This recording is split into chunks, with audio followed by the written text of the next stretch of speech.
I had a famous debate, it's on YouTube and also on the website. 3 hours slashing the New Testament to pieces. That by the end of the debate, the Christian priest say, you put me in a hole, I don't know, I'm gonna get myself out of there. That's how successful he was. Why? Every page full of mistakes. He didn't know where he couldn't finish. I shot hundreds of mistakes, one after the other. His head started to spin.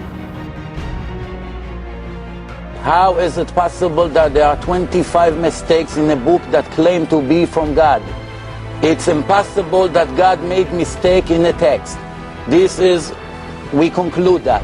Question number 2, if Jesus is the Son of God, who needs to waste time to prove from King David all the way to Joseph when we say Joseph is not the father?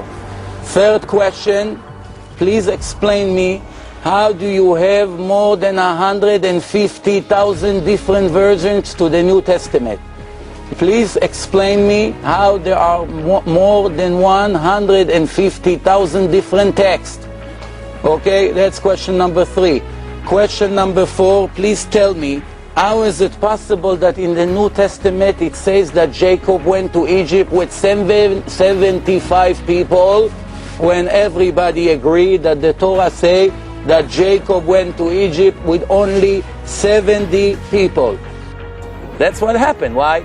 Not because he's a fool. He's a professor for Christianity in Manhattan University for Christian Studies for 31 years. They chose the expert in New York to bring him to the debate. And what happened in the end? I told him, I just proved to you that your religion is false. So he didn't say no. He said, but my heart doesn't let me live it. I said, heart is nothing. The Muslim also think by his heart. Heart doesn't show the truth. Heart is heart, it's feelings. The truth sometimes is exactly the opposite of the heart. If it's divine, there cannot be mistakes. The rest of the book can be marvelous, beautiful, copy from the Old Testament, copy from here, copy from there, opinions, beautiful stories, miracles, happened, didn't happen. We don't even want to waste time of challenging the miracles. That's not even the issue here. Because I told you, and Jesus himself admit that making miracles is not an indication of anything. The conclusion that I'm trying to make to Danny and his friend right here is very simple. Divine has to be perfect.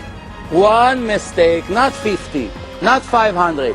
One mistake, one contradiction in a text, 25 mistakes in a descendants, the caveats in Shechem, 75 people went with Jacob to Egypt, and so forth and so on. The list is huge. I cannot go blinded after my feelings. Feelings means nothing. A lot of people, because of their feelings, they're in jail, they are killed already, their families are broken. The Judaism did not educate to go by your heart, by your feelings.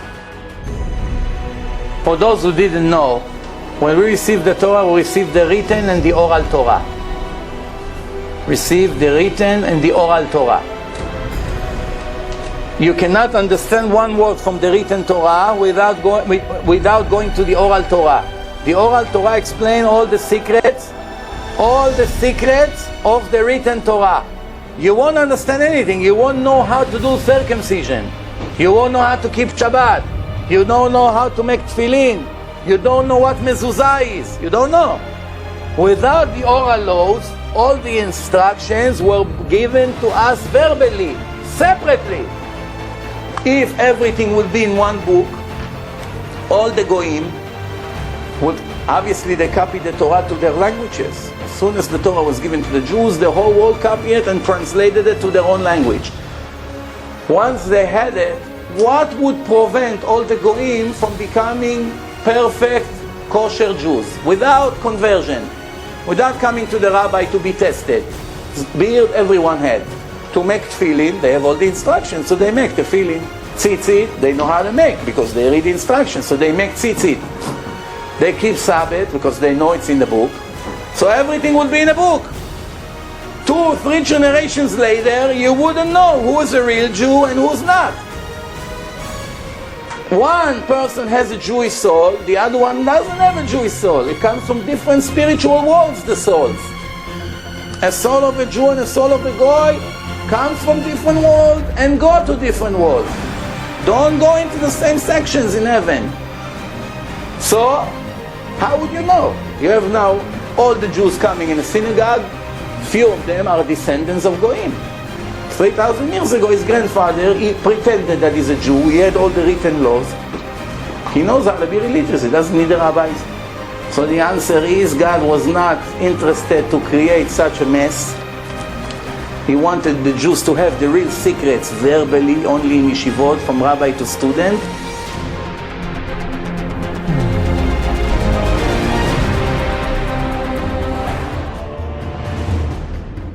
God did not make the covenant with the Gentiles, only with his family, the family of Abraham, Isaac, and Jacob. He took Jacob and changed his name to Israel. And he said, I'm going to follow the covenant with your descendants, Israel.